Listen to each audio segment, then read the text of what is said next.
Konting tips mga ka-sounds, effective to. Ito pala yung likod niya, oh. Ayan, 1000 watts peak, 8 ohms. Ayan, ito yung sunog. Napansin nyo yung sunog? Ayan, sunog na sunog, oh. Sunog na sunog.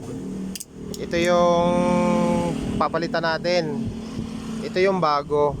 Ayan, ito yung bago. Mas original na yung pinili natin. Ngayon, yung mga terminal dito sa dulo, pakita ko lang ng maayos, ha. Yung dugtungan, ayan. Ayan, yan. Eto, sa dulo ng tester. Yung dugtungan na yan, guys, pagka bumili kayo, sobrang unti ng hinang yan.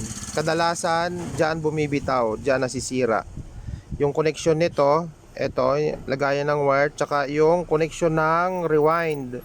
Yun. Ang ginagawa ko dyan, hinihinang ko ulit yan, kinakapalan ko ng konti. Yan, paikot yan, kinakapalan ko. Ayan, no, medyo makapal na. Ayan guys, oh, yan. Sa dulo nito, medyo makapal na yan. Hindi katulad kanina, sobrang nipis.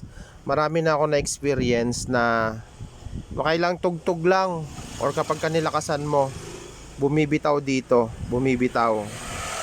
Kasi umiinit yan, manipis lang yung hinang, natatanggal. Kaya kapag medyo kinapalan mo yan, kinapalan mo to, yan, okay na yan. Walang problema. Hindi ka naman kapalan kasi hindi ka matatakot kasi malaki naman yung space niya dito, yung butas. Malaki yung clearance.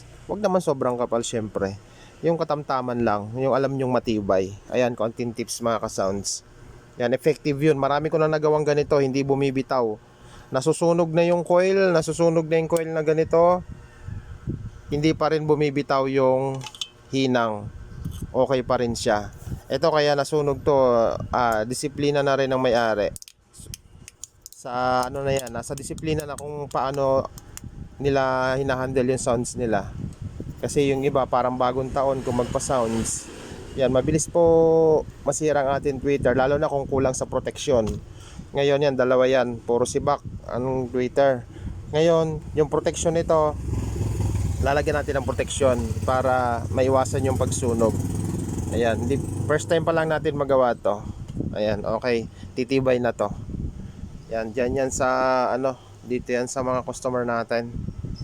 Ayan, thank you so much.